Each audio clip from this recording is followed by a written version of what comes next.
Okay. It's not I wanted to start by offering a definition of practitioners, since this is Practitioners' Day. And if we think about academics and academia, in the ideal situation, an academic is allowed to study and research whatever they want. It doesn't have to be useful or relevant. And many scientific discoveries have come from purely abstract research, which found application later. Maybe a microphone, I think this would be better. Of course. Well, thank you. Over the other side. This one. Where you want?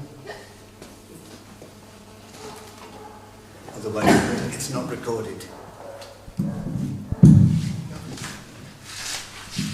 And meanwhile, to me, a practitioner is someone who's giving their energy to a real project. And so what's the relationship between academics and practitioners? Well, they need each other. And it's a two-way relationship. So the academics, usually they need something to study and to learn from and to analyze, while the practitioners need the analysis that the academics have done so that they can learn from previous experiments. It seems to me, watching the field for over a decade, that the relationship isn't working very well. I see a lot of projects starting up, and they're not aware, or they seem not to be aware, that there is a whole field of literature and research going on. And a lot of practical projects start with the same kind of ideas, and they make the same kinds of mistakes, and they fail in the same kinds of ways. And at the same time, I see in the academic presentations in these conferences very little that actually interests me or that seems helpful to real projects. So there's, I perceive this disconnect. And there's questions being asked at the moment inside RAMICS about how to improve that relationship.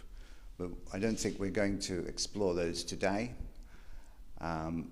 The object of today is to encourage you, the practitioners who came, to know each other better and to build working and social relationships in the hope that this will encourage collaboration and good relationships in the future. Because it pains me to see so many projects starting the same way.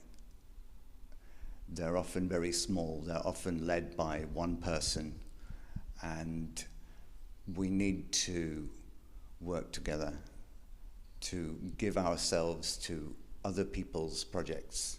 And this is a problem with many practitioners.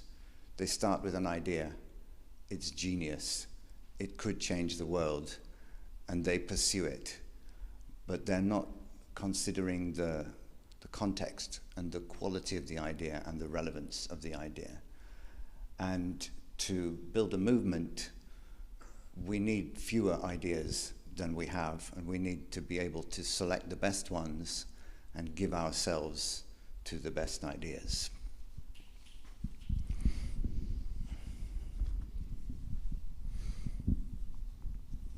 For me, complementary currencies is a revolutionary agenda. A lot of people see them as a way to improve society in a very localized way and improve relationships, and that's very important, but my emphasis is on how do we change the economy, because the whole global system is about the economy. So I'm interested in especially how do we reach and help businesses to work together outside of the mainstream genocidal system.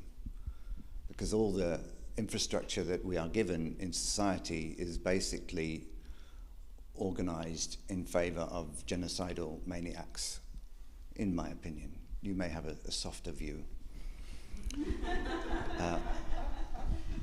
But as a practitioner, that's the agenda for me. Everything has to change. In case of everything collapsing, I'm wearing my Doomster t-shirt. There's a very high likelihood, in my view, that the economy as we know it is going to collapse, or at least transform in the near future. And so the complementary currency agenda could also be part of looking forward, or the transformation, or making that transformation less painful for a lot of businesses and people and producers.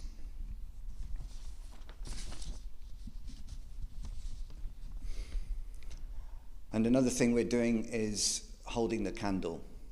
Sometimes I'm not very optimistic that the time is right to introduce or to welcome complementary currencies into the economy. I don't know when that time will be, but I feel part of my role is to keep the knowledge, keep pushing the knowledge out there for when, if and when, the moment is right for the knowledge to be more widely useful. Even then, I'm not confident that my work will mean anything.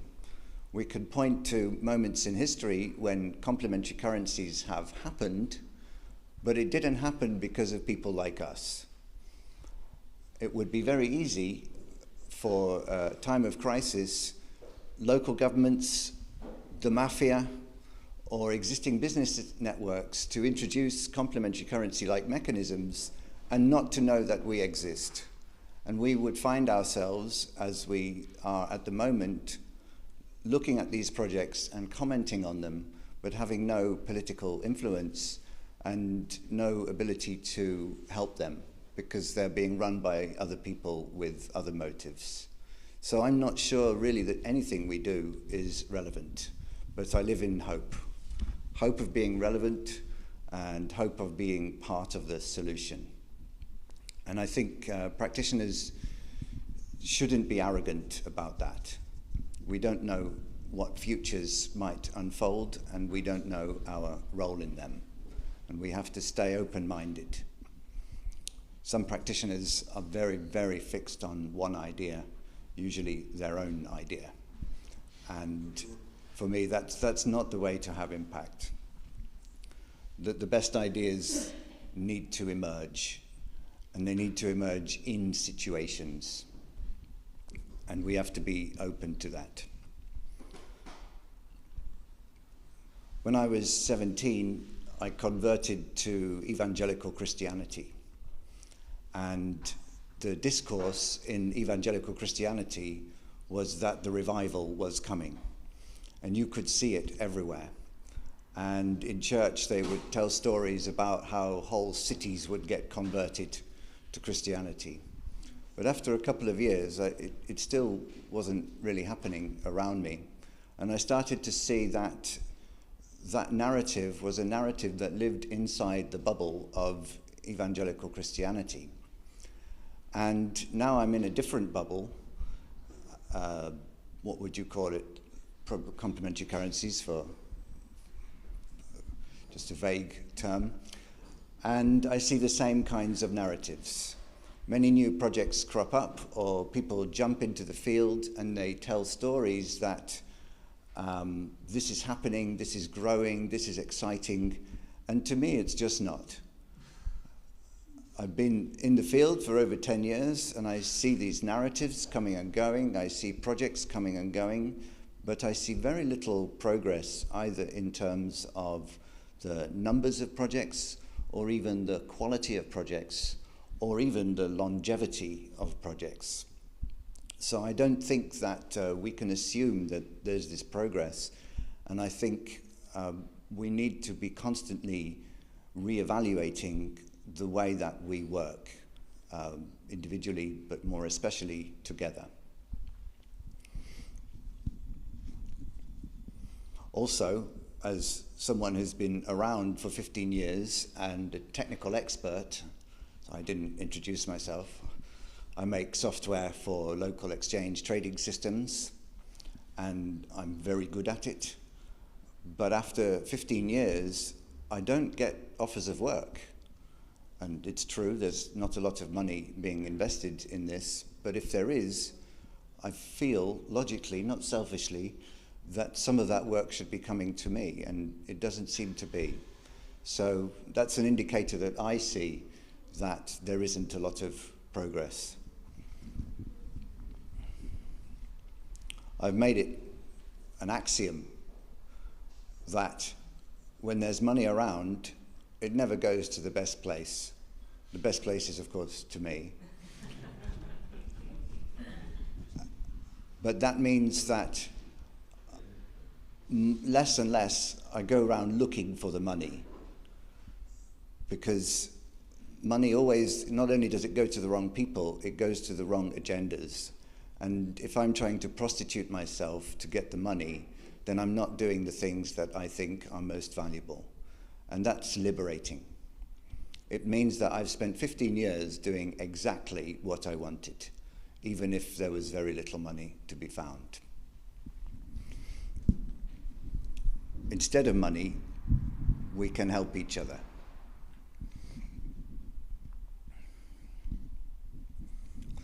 A word about failure. I said that most projects fail, and usually before very long, and usually at the same time that the money runs out. But I don't blame the projects for failing, because I see it, everything in context.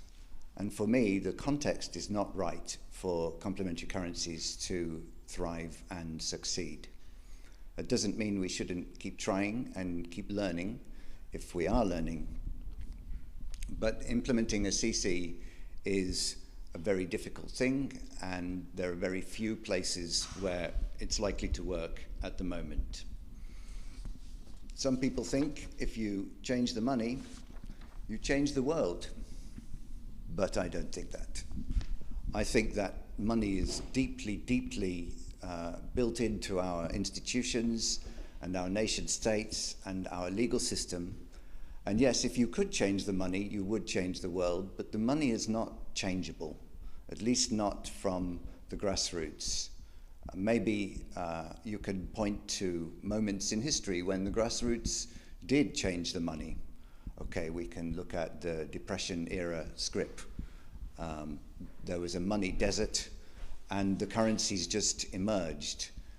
And maybe they would have changed things, but as soon as the governments got organized in the United States and in Germany and Austria, they shut those projects down, and we came back to a top-down genocidal money system. When I look at the projects that I think are successful, very often they have one person strongly leading them, but that one person is a multidimensional being. Because you have to be able to do, either as one person or as a team, the currency design, public relations, like communicating with the public and all your users. Almost always there's a question of software design, software maintenance, or software project management, and many people are not good at that and not experienced, and they don't know how to take advice or how to talk to technicians, even volunteer technicians. And so that's always a big drain of energy and sometimes money in a project.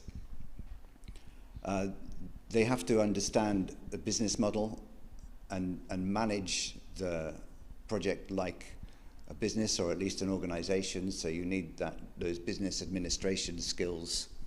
You have to be reaching out to people and communicating with them and bringing them in and training them.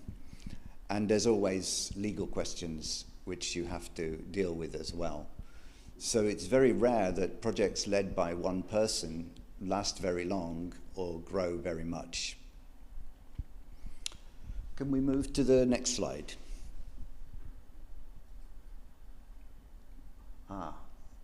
We went past that. I forgot I'd prepared slides for the beginning part. And another one. And another one. And another one. And another one. So here we are. To run these projects, at least by yourself, you need to be a multi-dimensional being. And the next slide. So here are some of my favorite multi-dimensional beings who are running projects that I think they're not always obviously successful, but they're the ones that I really, really support. First of all, Stephanie Rearick is an American activist, and she works in Madison, Wisconsin. And she started off with a local currency, and then she moved into time banking. And she ran one of the largest time banks in the United States. But then she felt that time banking wasn't enough. Time banking is very focused on the poor, and it's very focused on social interactions. But she wanted to include everybody and make things much more economically relevant. So she made humans united in mutual aid networks, and I support that. And one of the aspects of her multidimensionality is that, as well as doing all of this, with a lot of success in my view, especially in the time bank period, she helped a lot of young offenders, that's the American word for poor people who smash up bus shelters and then they have to go to jail. And she was working with them to keep them out of jail and to do useful things in the time bank. And that's very, very beneficial socially. So as well as all of that, she's a semi-professional musician and she performs wherever she goes. And the next one. This is Dill Green in London. He's building mutual credit services, and he started off as an architect, and he wanted to have impact by building great buildings, but it took him 10 years to build a great doctor's surgery, and he felt that he needed to change strategy. And so he got into, he ran the Letts in Brixton for some years, and he came back to that and to complementary currencies, and he started mutual credit services. But he's very capable as an architect in running organizations and seeing the big view, and intellectually he's building, I don't know because I'm an engineer, quite what these things are, but social structures and narratives and ways of explaining, and he's been able to reach out to a lot of people and start pushing those ideas where they're needed. And so he's working now, especially in Liverpool, to build a clearing system, an invoice factoring system with Tomasz and Informal Systems. And he's talking to lots of other people. So I support him a lot. Next one.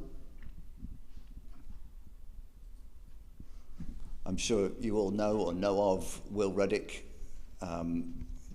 He's been working very alone, but he's very, very capable and very persistent. So he put himself out there in Kenya, and he's iterating through many, many currency designs. He works closely with the people around him. He now lives in a remote village, and he has relations with all the neighbors, and he's understood how to tell a story of the complementary currencies that fits in with local preconceived ideas. Maybe some of you were in the talk where we described the Mweria systems, and so Will's blockchain accounting system is now helping and reviving the Mwerias, and it's a kind of labor rotation system. It's called a roller in academic speak. But I would support whatever he wants to do, even though I argue with him privately, quite ferociously. Next one, please. And the last one. This is Tim Jenkin in South Africa. He has an amazing story. His life has been 3 miracles so far, and the third miracle is community exchange systems, where he wrote some software and hundreds of groups from around the world have adopted the software. But it's been many, many years, and he's kept it going, and it's been very difficult to keep the software renewed and up to date and relevant. But he's been doing it quietly and thanklessly a lot of the time. And only in recent years he started to be acknowledged for the first 2 miracles of his life. A movie was made of one of them with Daniel Radcliffe, Harry Potter. It's called Escape from Pretoria. Tim's first miracle was to get himself in South Africa's highest security prison. And within a couple of years, I think, he managed to escape. But not only that, he locked the door behind him, and nobody knew he had escaped until the next morning when he was on the border, leaving the country. And Tim's second miracle was then to help Nelson Mandela get out of jail. And his third miracle is community exchange systems. And Marco is here from Community Exchange Systems because a team has emerged that wants to rebuild that and make it relevant and represent it to the world as a possible technical platform on which we can, on which diverse groups can cooperate. Next slide. So these people, I almost worship them, but I want to help them in whatever it is that they want to do. And I want to put aside my own amazing genius work. I put it aside to help them because I can see that these are the people around whom social momentum can be built. And I'm not one of those people. I'm socially awkward. I don't look people in the eye, and that means I'm not going to be the builder of a social movement. So I want to lend my technical skills to these kinds of people who I think can have an impact and who I would like to see leading. But very often I find I'm the only follower. It's like these amazing people and nobody is following them except for me. And I don't know if that's because I'm looking wrong, maybe I'm not seeing all their followers, or maybe I'm choosing the wrong people, or maybe it's all of your fault for not seeing and not following. I leave you to decide for yourselves. All of these people have been to previous RAMICS conferences, but none of them are in this conference. And I'm not going to suggest why. It seems a shame. Today I want to push you into another space of activism. In fact, it's this space. I want you to engage in this space with each other. I want you to give yourself to each other today in a way of building relationships, building trust. And when you do things for each other, you build up a debt as well. And maybe that debt won't be paid directly back to the person. Maybe it will be paid back to someone else. Maybe it will never be paid. It's not a serious debt. But I hope that the relationships that you build today will last. So I want to do something useful today. I asked you in the Telegram group and elsewhere, I think, to think about things that you need, that we can do for each other today, and also things that you might be able to offer to each other. I've got some suggestions of those things because it can be very difficult to think about what you're actually good at, that's actually useful. And it can also be difficult to imagine what you might need that other people can give you. So I came with some ideas. What I would like to offer is help with presentation skills. So if you give presentations and you speak too quickly and you look down and you're not good at the microphone, or you look away, and so on, I will help to coach you today. But I'd like to hear from you soon about what you might be able to offer.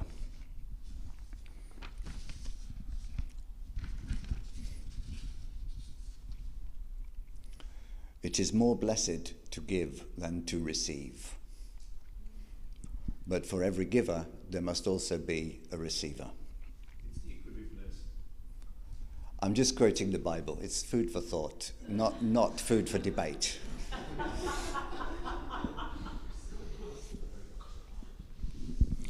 So what we're going to do today is maybe the first hour, I offer everyone 3 minutes to say what they might be able to offer and what they might be able to accept.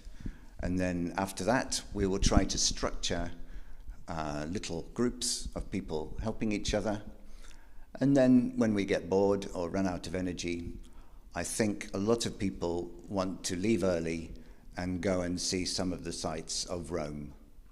So long before it gets dark, we can be free to find groups and go and do some tourism. And maybe we want to come back and meet in the evening, or maybe we don't. But the main thing is enjoy yourselves and get to know each other and practice helping each other. Don't think about your own project. Think about what you can do for others today. But first, I would like to offer, I don't usually do spirituality,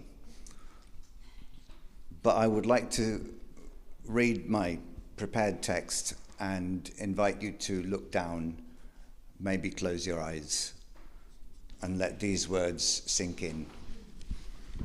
Again, this is not for debate. If you don't like anything I say, just ignore it, and that you could debate with me privately afterwards if I'm not busy.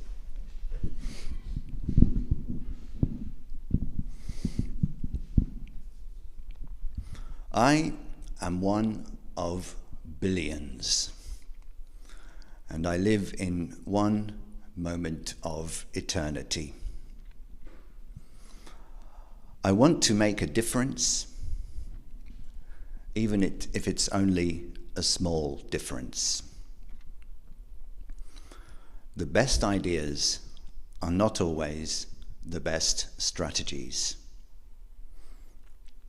Probably, I am not the best judge of the usefulness of my own ideas.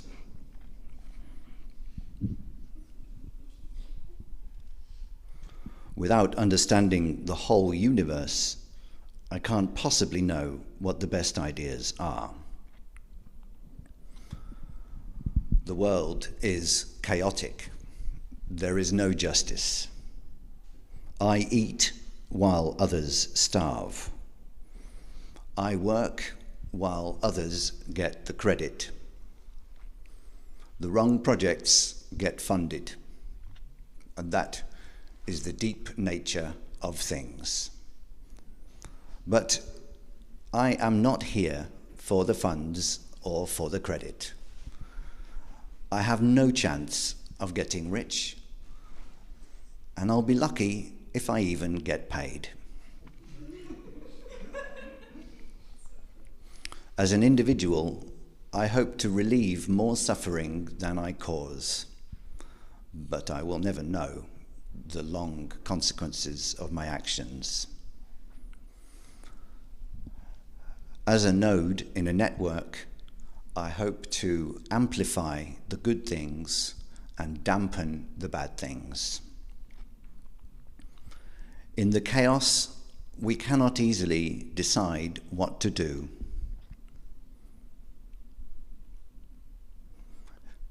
It has to emerge.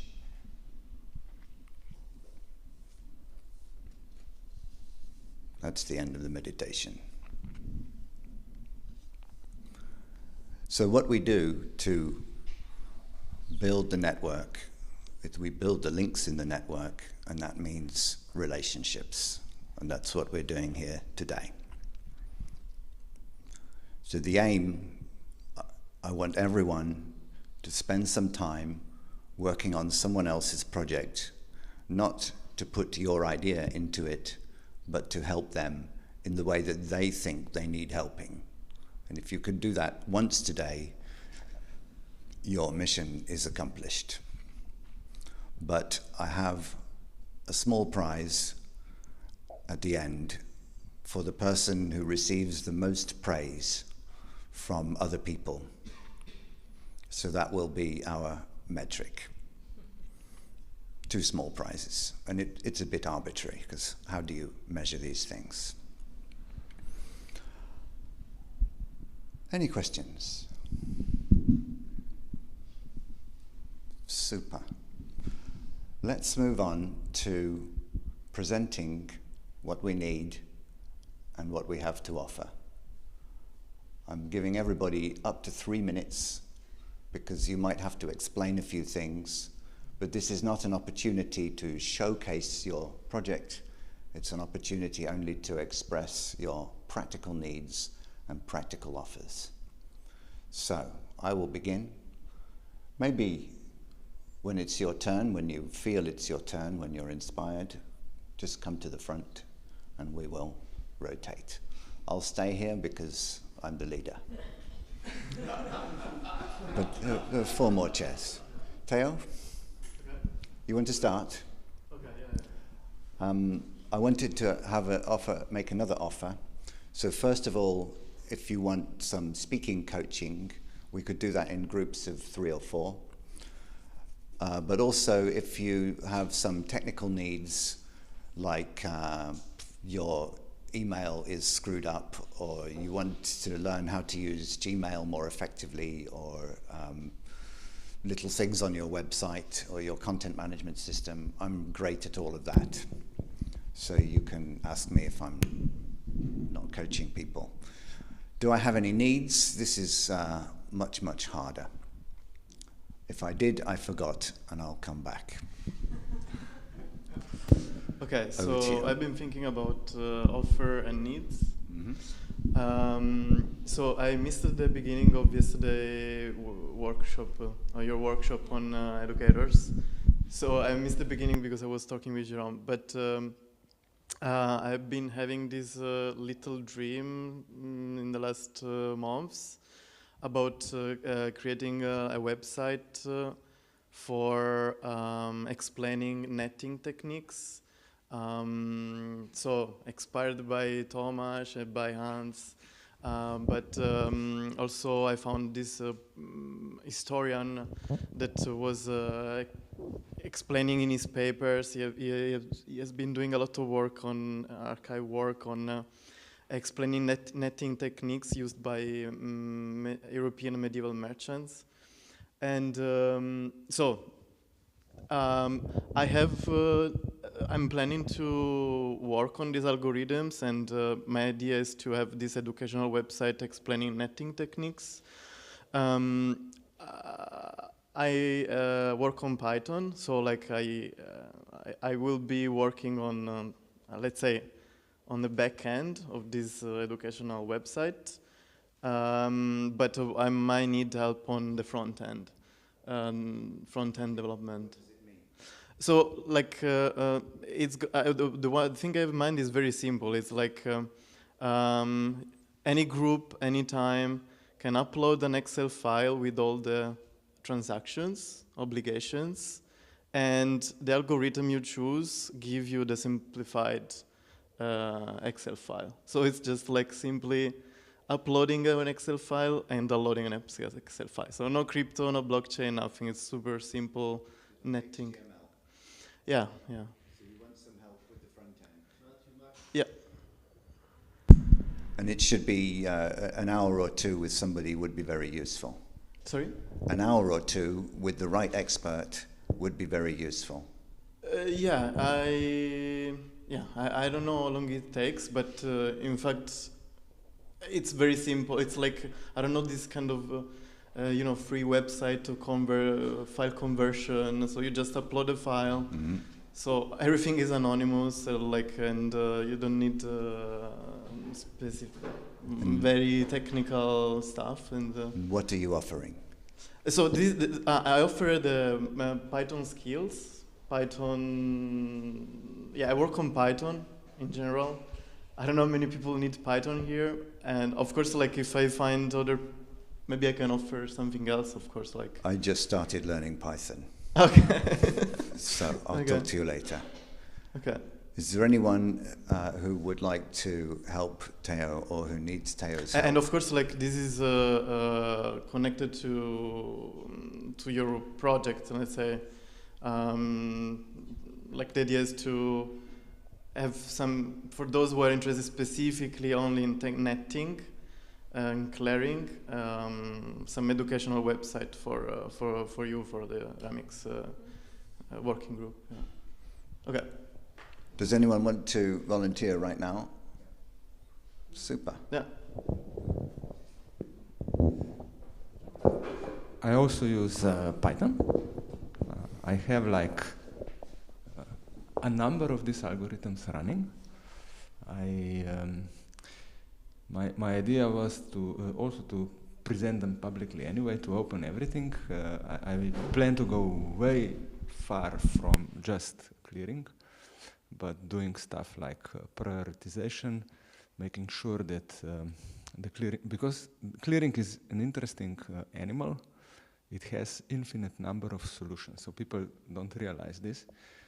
But then the question is, which solution do I take? So I have done a lot of work on prioritization, maximization of different social goals based on knowledge of the network. So I plan to put more algorithms in.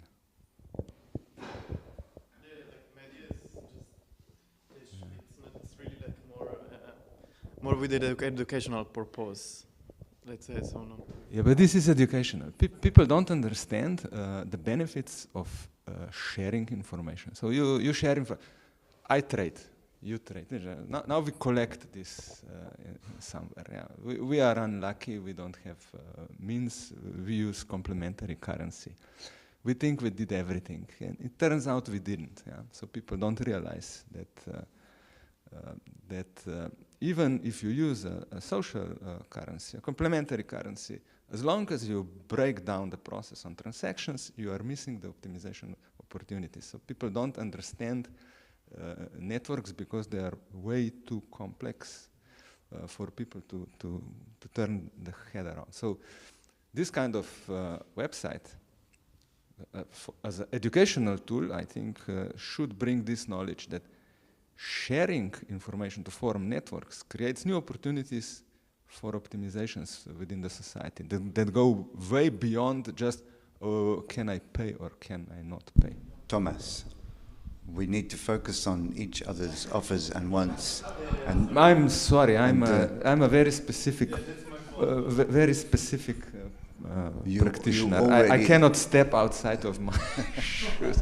This is, look, you have to take me as I am. I cannot be somebody else. So I know the network. Sorry, Matthew, but that's it. do you have any needs today that other people might be able to fulfill? I have only one need. Follow me. Work with me. And are you offering anything? I'm offering revelations of secrets of the network. Enlightenment. Enlightenment, yeah. So, yeah. So I'm hoping you can... I won't go deeper into spirituality. You can enlighten Beatrice.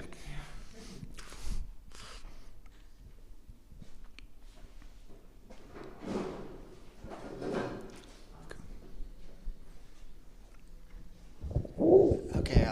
Miguel, come sit down. Yeah. I'll try to keep it short. What I'm offering is I developed a agent-based modeling simulation framework that has both production capacities and balance sheets and transactions built into it. Not in Python. I worked in Python for a while, then discovered Julia and ditched Python for Julia because it reignited my joy in programming again. So if anyone wants to learn something about Julia, I'm offering that. I'm offering the simulation framework, because it's open source and available on GitHub. I'm a systems thinker. I'm pretty good at looking at something and then determining, like, these are the incentives in what you've just created, so I'm offering that too. I'm a facilitator. I facilitated De Bono, working with the 6 thinking hats of De Bono, open space, world cafes. I give training in creative thinking. I can tell a lot of bad jokes, if you're interested in that. So that's what I've got on offer. And also, if you want to brainstorm some crazy ideas, I'd be more than happy to help you with that too.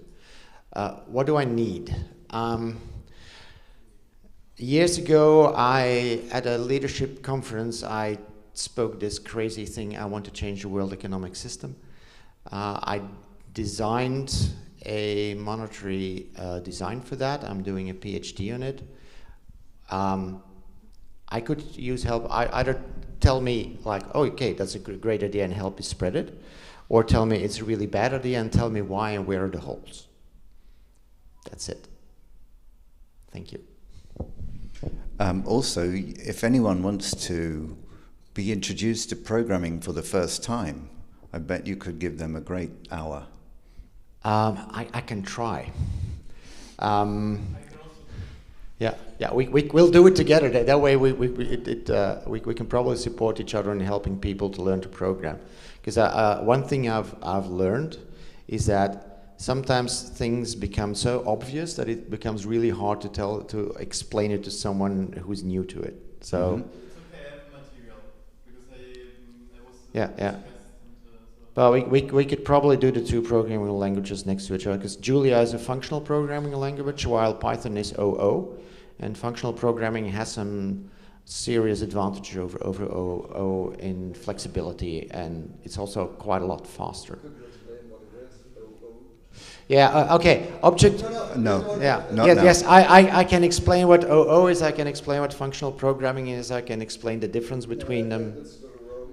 Yeah, But just for activists who are trying to be multidimensional, understand a bit about software. And there are people here today that can help you. Julia is the software. No, it's a programming language. Yes. Programming language. It's a tool with which you write software. It's like the bricks of a house. You can build software with Julia, like you can build software with Python or with C++ or Java or Smalltalk, or there's a whole world out there. It's not a compiler, it's a language. Okay. Can I also point out that we have, as part of the facility, guitars and an electric piano around the back if someone wants a lesson.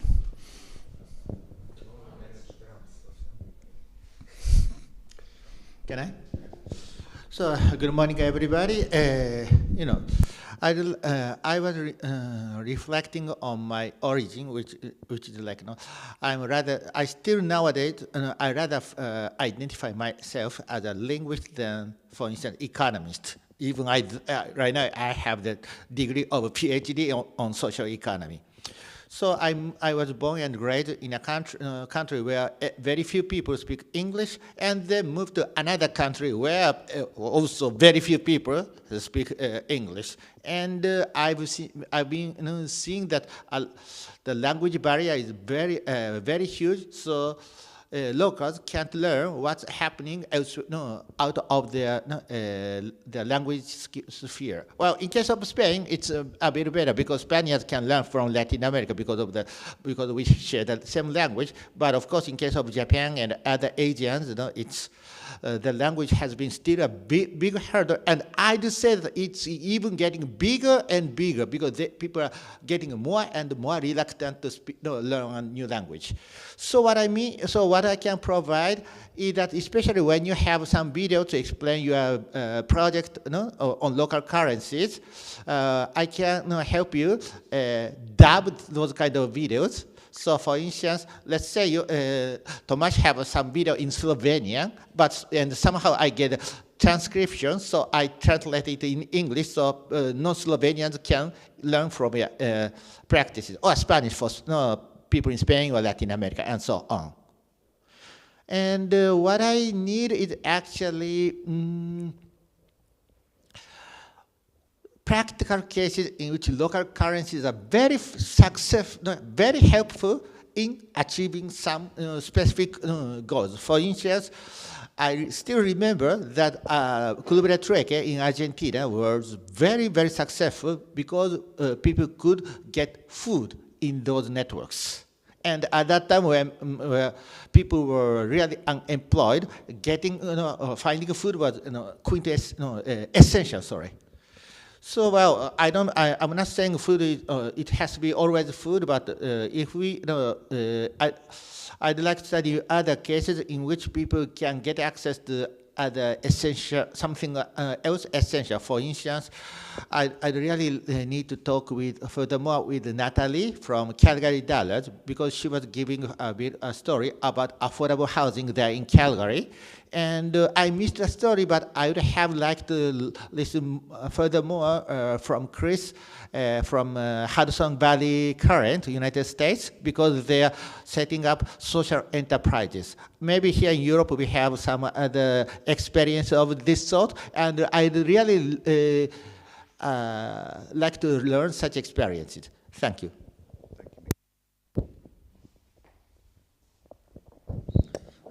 Maybe only a thought about that. Concerning the essays and to have it in different languages is not a need and something which I want or can give, but maybe for some exciting essays that there will be made some translations or that we find together to make translations in languages which are not English, maybe going into Spain or some other languages, that people can understand what we are thinking about. It's the only idea about that. Can you make that concrete? No, I can't. I would need some person who would me personally, I would need a person who would translate my essays in different languages to make it simple. So you have the text? Yeah, it would. For my one, I would have text, but maybe it's for everyone interesting. They have the exchange that people who are in a different language can better understand what we are doing or what we want to do. What 2 languages do you want used? I have it already in English, Spanish, and I want and German. It's no problem. That could I do by myself. And what would be the next important one? I don't know. Chinese, for example. Chinese would be very interesting. Russian is very specific. I don't know if they like such things. But where could it be very interesting? In which region to have it? Yeah, Spain is very, or Latin America, Brazil, Portuguese, yeah, would be interesting. Is there anyone who would like to give an hour or 2 to that? In which language? Sorry? In which language?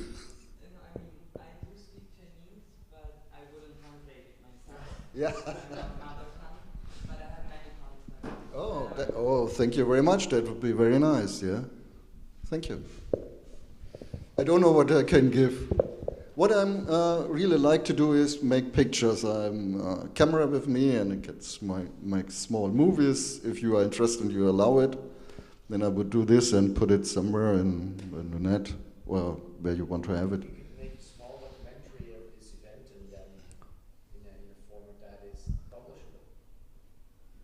Okay.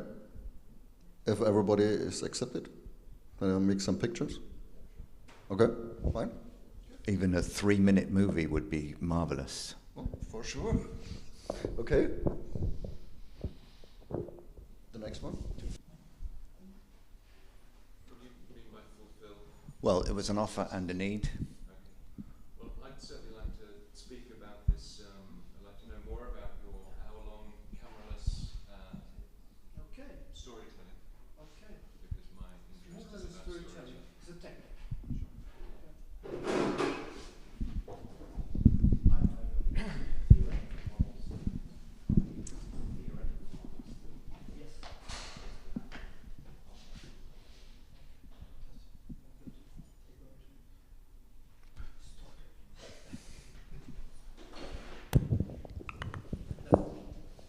My name is Mark. I think I'm one of the newer members of this tribe. And so I've lived most of my life as a nomad, but around the COVID time, started to put roots down in a part of England, just northwest of London. Running through this region is a canal, and the canal runs from London, the first city in the UK, or in England, up to the second city in Birmingham. And the canal is called the Grand Union Canal, dug by many human hands in the late 1700s. The name, the Grand Union, is almost, it's almost mad that this is wired in to the physical space in which I live, because it is my sole passion, is to find, to make sense of this sense that I have of us all being in the grand union that you hinted at in our little meditation. And so my offer is a very skeletal framework for a unifying story that, if told well, would, I believe, unify all the extraordinary work that all of us are up to now, have been up to for a while. So I'm keen to offer that as a thought, and would welcome participation if there's any currency in this particular idea. I'd love to develop it with people here. Yes. Can you make it a bit more concrete as to what people would actually do with you? I imagine sitting with or without coffee or any other inside or outside, and just having a conversation about the idea. Yeah, I'd like to make an offer of the thought that I have had on it. 7 minutes is how long it'll take, and then I'd like to have a conversation about the idea. We've already had a hint about the idea from Matthew earlier, because he was one of the heroes that he mentioned is going to be the central character, at least of the early part of this story. But we are all the stars of the final chapter of this telling. Is that enough? Anybody want to join Mark? So I didn't listen, like, it's a conversation. It's a conversation. Okay. Okay. Me too. Cool. Thank you. Thank you. Me too. Yeah.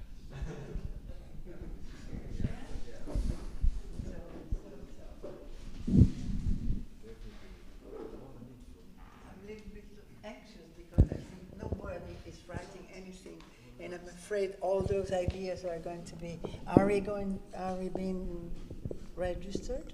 There's a register? I believe so. No.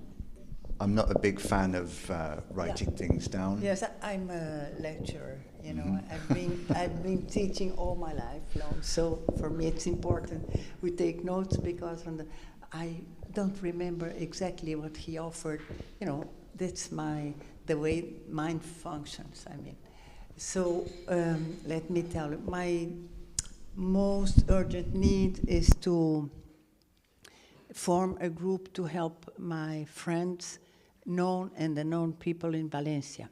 I had a talk yesterday night after our pizza, and I talked to someone that lives in Valencia that I met 2 years ago, and I said, well, there are urgent goals that are important goals too. So I took the decision to join Miguel.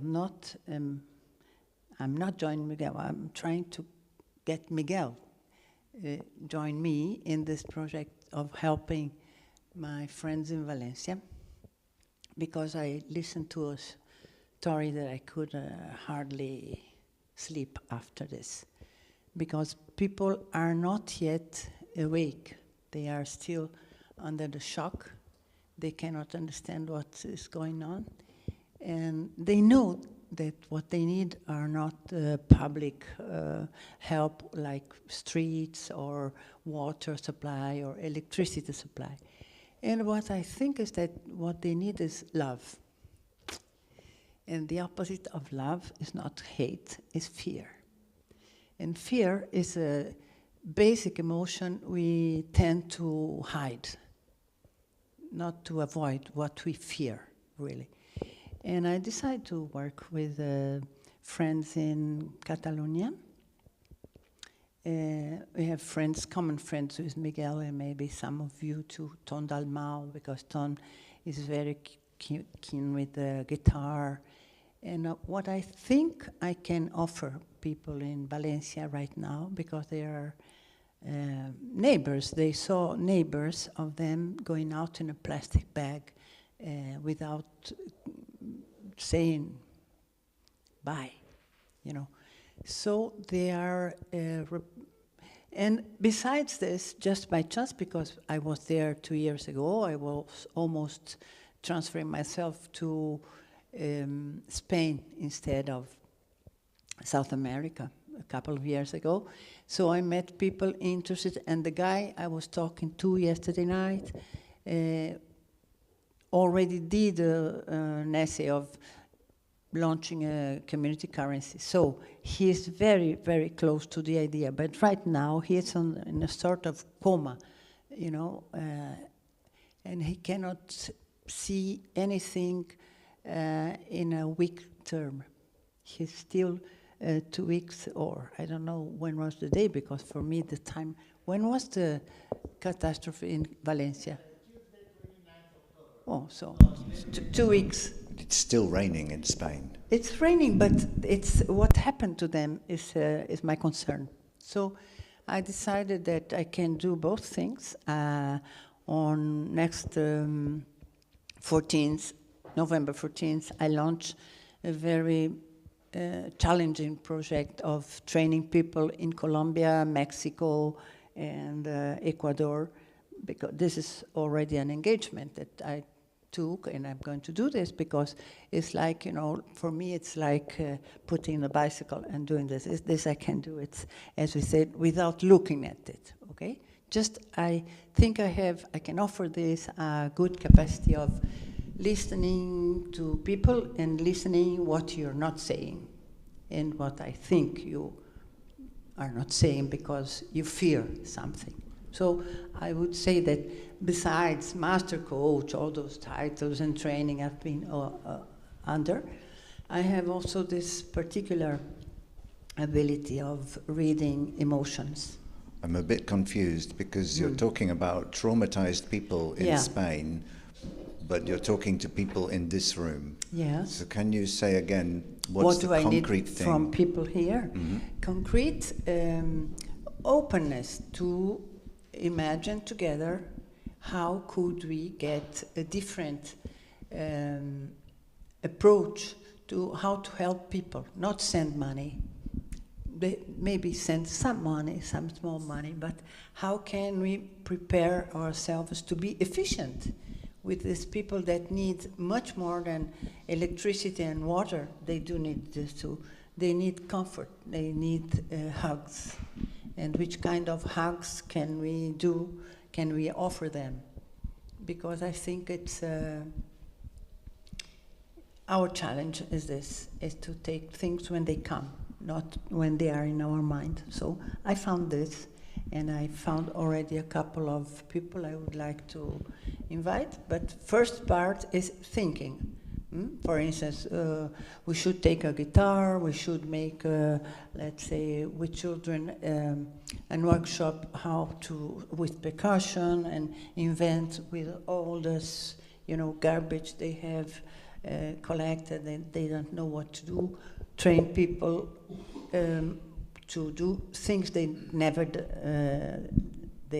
done before. And this is also my challenge. I hate to repeat things. I was trained by Professor Paulo Freire, that was an educator, Brazilian educator that trained people in Africa, in Cuba, Nicaragua, etc. And I learned this: we are never educator if you are not learning at the same time. So that's the challenge. And that's where I need people to be open to give ideas, even if they think it's a stupid idea. Because I think we never been, I've never been in such a situation before. Why did it touch me so deeply, Valencia? I don't know. I don't care.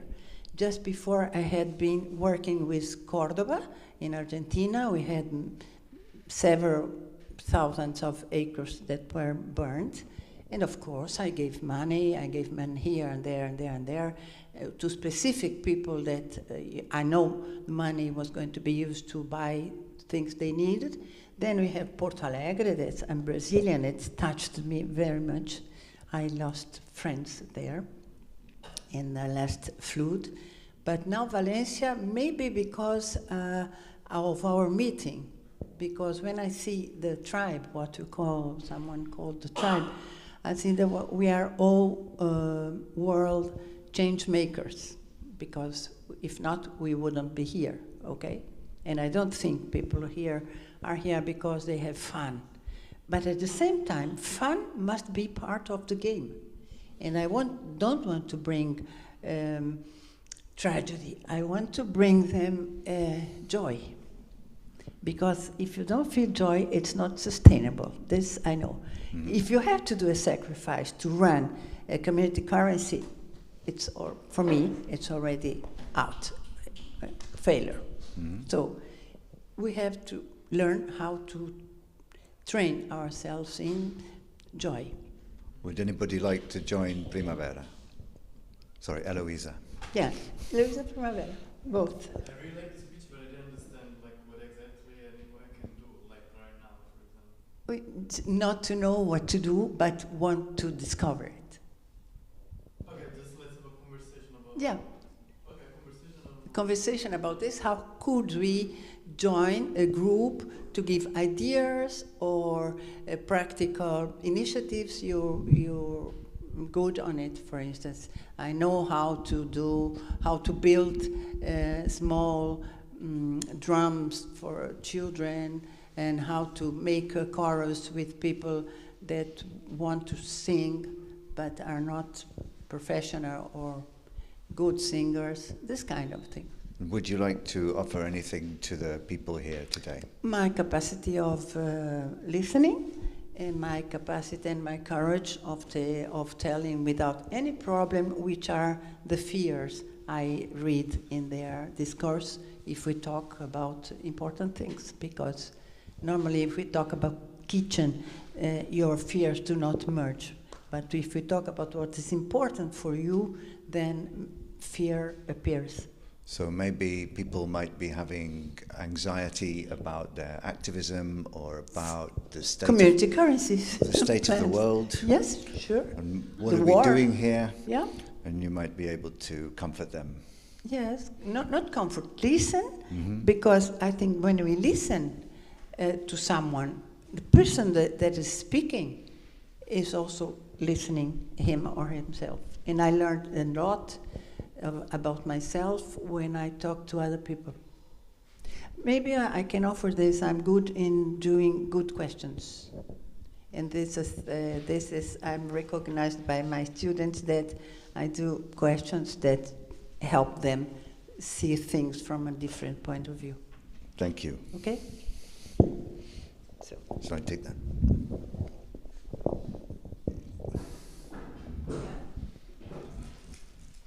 Where?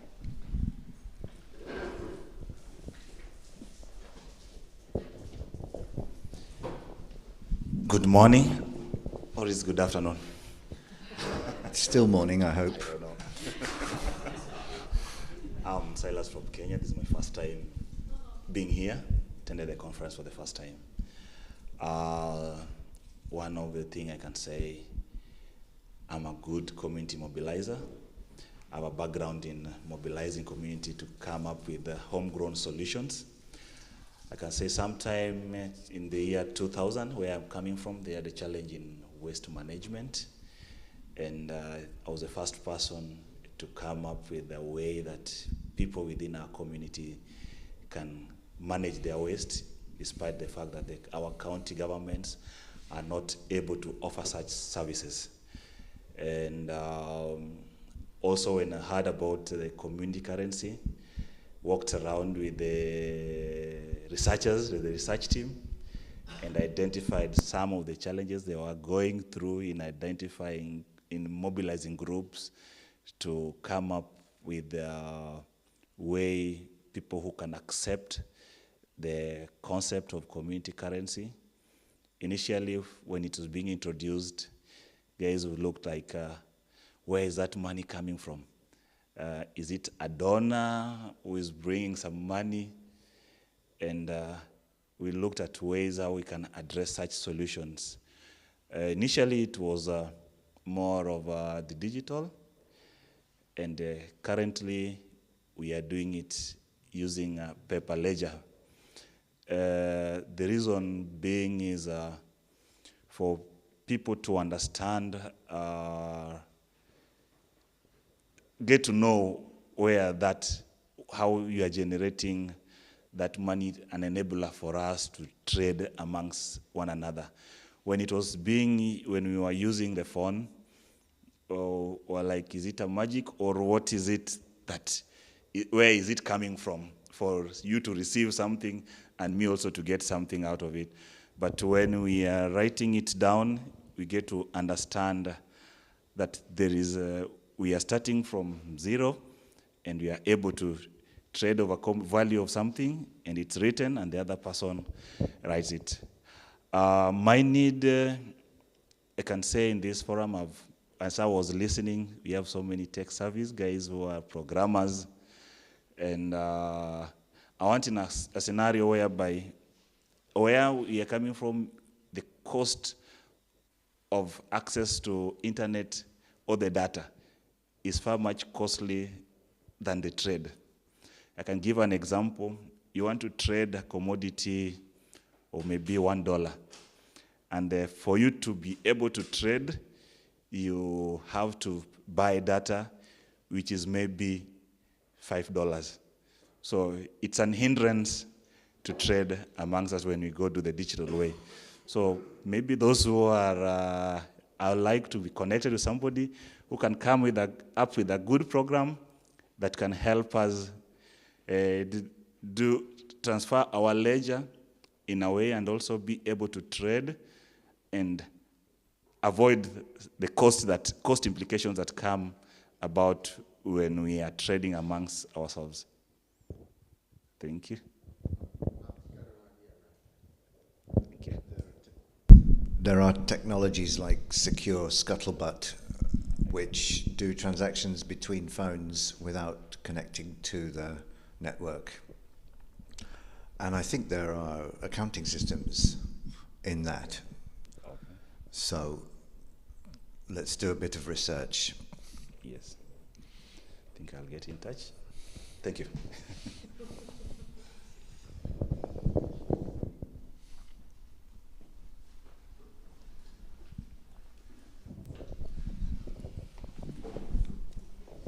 Hello, my name is Vitor, and I consider myself more a social entrepreneur as a scientist, as I'm not a PhD student or a master's degree student. I'm here more to learn, to bridge to practical. And a few years ago, I was researching, and I met Bernard Leta's books. And I was so amazed about the complementary currency, and started to make it to a practical application. And I was trying to research where is the practical case so I can implement my own idea. And it was very hard to research for this case. And I found a lot of articles from RAMICS. That's why I'm here, because we are centralizing information here. And that's why I thank Esther so much about her book, because this makes easy for who is implements currencies. And what because of that lack, for my point of view, centralization of information about the currencies, we developed a tool that will centralize these information like Wikipedia, and we already put 25 currencies about that is included in the articles from RAMICS, with a lot of informations, economic informations, governance, and we are trying to make 100, maybe thousands after some years. And this is a contribution to the community. It's not for me. I hope that people can add information, edit information to make information public for who else needs. Maybe you one time where is this information? So is the goal of this tool. And can you clarify? You're making a database of community currency projects. Yes, it's like a database of currencies, and there is information about each currency, fee, amount of business users of each of. I have done it already. Really? We should talk. Oh, let's talk. Because there are several attempts. That's so cool. And okay, is this. And what I can offer, when I'm trying to, as I am trying to implement a local currency, I'm doing so much simulations in sheets, so that's, I'm interested in your work as well, because we have to make a perpetual mobile, so the money is still in circulation. So if anyone wants to make simulations and test hypotheses of economic designs, maybe I can help. I can try out. If you put this, if you have this funding, this money, and this circulation, this amount of time with this tax, you have the perpetual mobile. You have the money increasing the system. Oh, with this tax, maybe the money is getting out, and after 5 months, you'll be the currency probably will be dead. Can you make that offer a little bit smaller, so it's something we could do in 1 hour? Oh, 1 hour is so hard. Maybe not in the sheet, but with a hypothesis, and yeah, a small version of it. Maybe I can try. A small version? Maybe, I don't know. Can you express that in 2 sentences? Oh, I have to think about how to make this shit in a small version, but maybe not with the numbers, more kind of logic point of view, but with not the number simulations. And who is it for? Who should be interested? Who wants to design economic system, local currency that should its hypothesis about the sustainability of the system. The accounting sustainability. Kind of that. Okay. I can offer some cases. I have 21 groups in Argentina. Cool.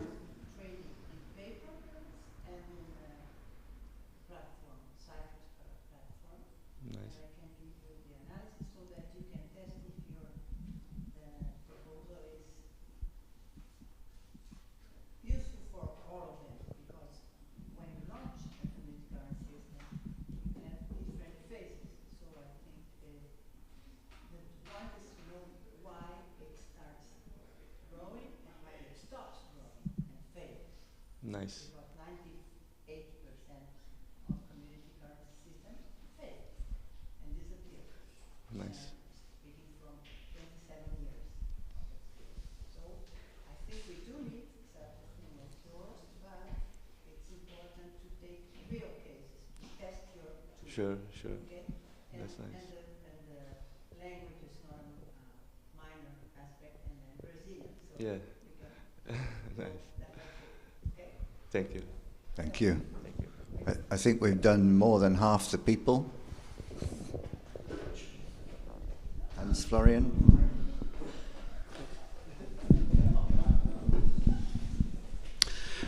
Good morning. My name is Hans Florian, or Florian, it's your choice.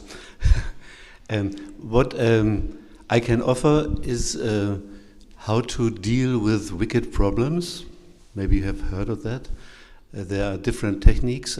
I was assistant professor with Horst Rittel for 4 years, last century, and this is some of my skills.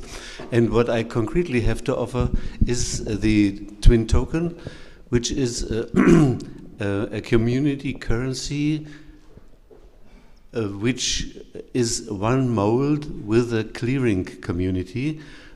Clearing community for me is that you don't pay for every carat when you get it. You have a kind of a flat rate until the end of the month, and then you see what do we have to settle. And in the same time, you have a token, be it either digital or be it in paper, doesn't matter, to further foster the relations, the economic relations in the community. And this is what I have to offer. And this is not a silver bullet for everything, but it is an enrichment in diversity of payment systems, which I feel is important. It's not a replacement for the orthodox system, but it can be fostered parallel to the orthodox system and can grow, and the orthodox system can die, whatever needs to die there. And what I need is a help where the main obstacles are to get off the orthodox thinking tracks. Well, I understand it, what I have to offer, but maybe you don't understand it, and give me hints where the biggest obstacles are, where you move your train of thinking to other rails. And the other things which I need is concrete, how to visualize it, to understand it better. Maybe short clips, I don't know, I'm not trained in that. And the other things which I need, which is more academic perspective, how to simulate it. I need data sets to simulate the whole economy and the transition from system orthodox to system non-orthodox. Can you give an example of a wicked problem that someone might have? Yeah, the opposite of wicked problems are tame problems, which say, fill in this Sudoku. And the rules are, everybody knows the rules, and even your worst enemy must say, you did it correctly. And those are the... Example. This is a tame problem. Can you give an example? And a wicked problem is how to design a community currency. Because you cannot describe the problem, you cannot... Maybe in the end, you know what problem you solved with your solution. And it's a continuous process of generating diversity and narrowing it to solutions and go on, and have everybody participated who is affected by it. And so this is, the real problems are wicked problems. So you're looking for help with communicating the concept of twin tokens. Yes, the concept of twin token, how to make it better understandable, because I understand it, so I have no problem with it. And the other thing is the techniques to deal with wicked problems are morphogenesis, morphological research, Twiki boxes, and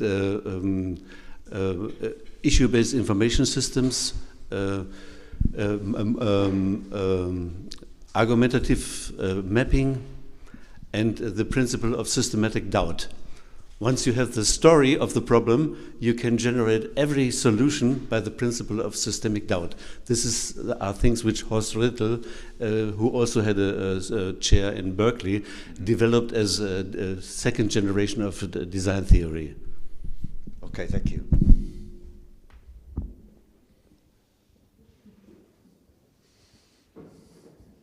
Come.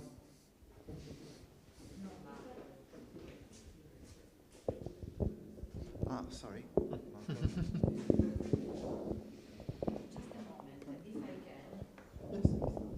No, I'm not a practitioner in CC, so I cannot speak about this.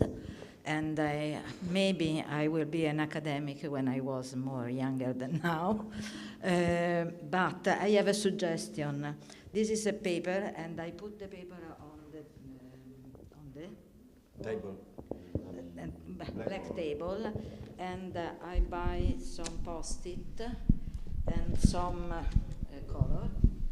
And if you think that is useful, I ask you to synthesize your offer and your need and put on this table.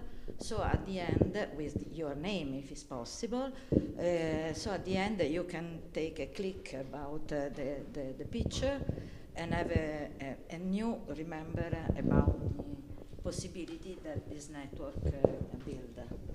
Thank you. I was thinking I can offer something like a facilitator. I was thinking that we would have a coffee break when we've finished and people can make the first connections. Yes, I want just to say to the people that there is this possibility. Thank you. During the coffee break then, please do write your things down and it will help us to plan the rest of the day. Okay, your turn. I am Marco with Italian passport, but I feel Dolomites from the mountain of Venice, and also Mayan. So Italian Maya, because I was living with the Maya painters in Chiapas. And what I'm looking for and I offer is communication. Because as Ivan Illich, the great maestro, teacher Ivan Illich said, communication is the most important thing. So, personally, I need communication to promote the memory of my grandmother, La Nonnetta Antonietta. So that's the aim of my life, because she gave me so much things, and I have to give it back. And in the same way, to promoting the memory of my grandmother, I promoting the peasant culture, contadino, the mountain culture that is similar to the indigenous peoples of Mexico, but all around the world. So I need help to promote what in Mexico they are doing, that there are a lot of things they are doing, but there is no communication of them.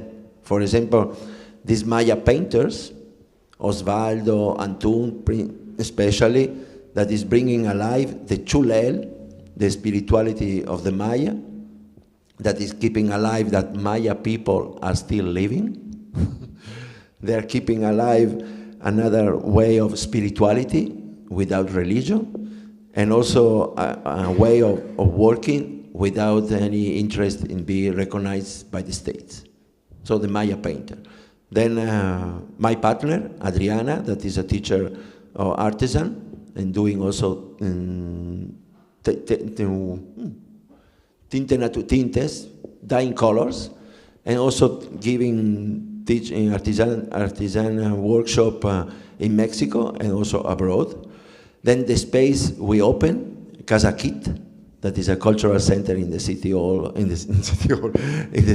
Oaxaca. Then Casa Kit, and Kit is house with tradition. Then a new project of the new Republic of Mexico, created by Anna as Asamblea Nacional de Autogobierno, that personally is the best. Not only make your own money as Tumi, the project in Tumi that was born in 2010 in Veracruz, only a new state. So I really need help to promote all of them. And also me, that I have my turismo, that is my way of life, dove gli amici e il tempo valgono più del denaro, where friends and time are more valuable than money. And that at the end, I learned a lot of things in Mexico that I wanted to share it. So I really need help in communication, in promoting what we are doing over there. And especially also, I offer exchange organizing. I also look for place where to make speech, where to organize workshop of textile, where organize an exposition, where organize a conference of Maya painters, especially for end of April and beginning of May next year. And I will offer organizing and in the Dolomites, because also tourism is made all in marketing. So in the Dolomites, there are very nice places, very cheap. When we try to make a barter tourism. And the best thing that we can barter is knowledge. The teacher, the masters come, teach something, and for that, we have food and accommodation. So we have to coordinate, because the institutions are failing in this. They only want to make everything working with the money. So barter and complementary currents are a way, and also remember that the gift and borrow. So we have to think more, instead of thinking about economic, in the distribution system. This is the lack that we have, the distribution system, because we have production, even too much production, but we don't know how to exchange our products.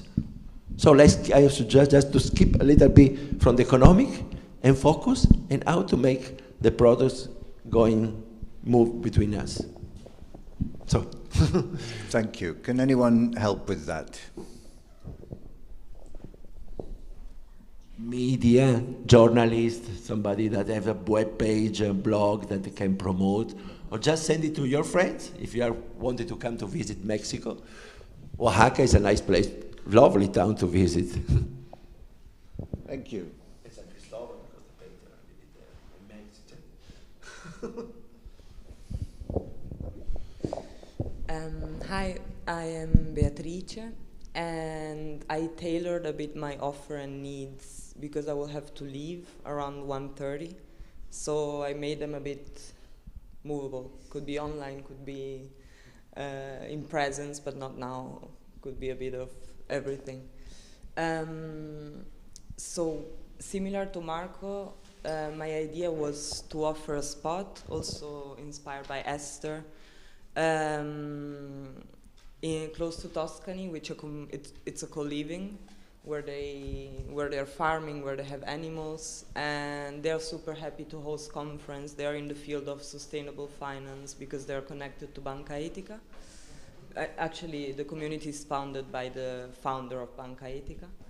And so the offer is that in case I can organize and we can meet up there, in case we want to do another meetup, again in Italy, but maybe it's convenient for Europe-based people. And yeah, that could also be, yeah. There's space for sleeping, and it's also like very active in terms of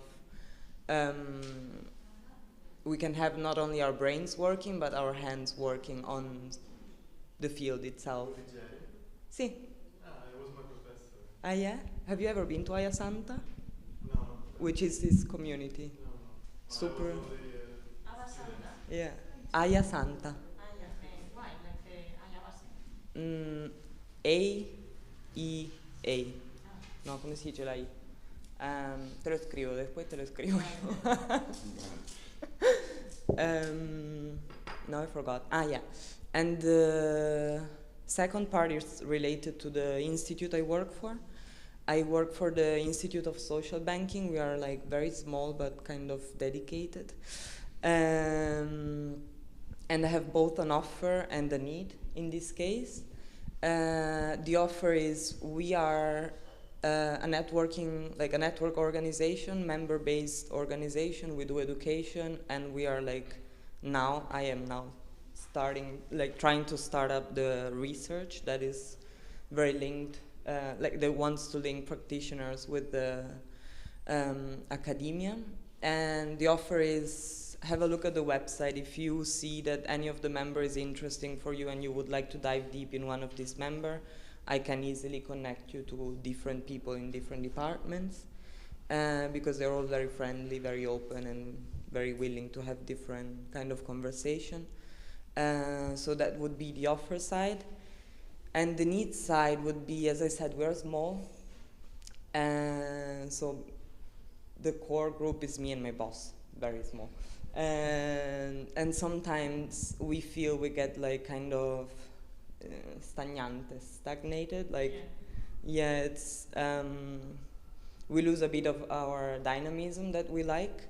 So I would like to invite you, let's have a talk. I can explain you a bit what the Institute is about. And since I'm not an expert in alternative currencies, I would love to hear if you see any possibilities in this field that we could apply, implement, or if you have any, it's kind of a brainstorm. If you have any idea that you see, okay, this could be happening because you have this, and that, yeah, just to collect ideas, I would say.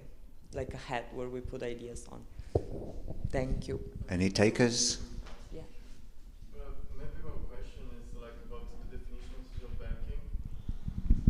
Yeah, that's. I don't know if it's the right moment.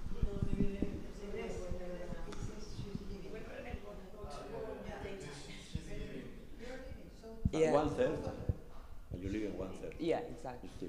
I mean, social banking, like there are like very different, there's not a specific definition. They're called also value-based banking, sustainable banking, it depends. However, are banks that work predominantly in the real economy. So no speculation, no trying to make money out of money itself, but like support real project and support what real life and real people needs in that term. So tangible, on the tangible side. And we are like European based. Our partner GABV, Global Alliance for Banking on Values, they are more world based, so they have a lot of banks all over the world. We are only based in Europe. We have 16 members from Germany, France, Italy, Switzerland, Spain. There's the Banca Etica only that also have, yeah. Ah, yeah, Triodos, of course, makes sense. Yeah, Triodos. Only Fiare or also COP57? Say it again? Do you know COP57, COP57? No. It's a Spanish one. In Barcelona. Okay. Nice. Yeah, if you have other banks that you feel could also be connected to social banking, then we're also happy to start conversation with them. Thank you. So Beatrice's priority, because she's leaving at 1:30. We've done almost everybody. Is there anyone who would like to add, or shall we go straight to coffee break? Sorry.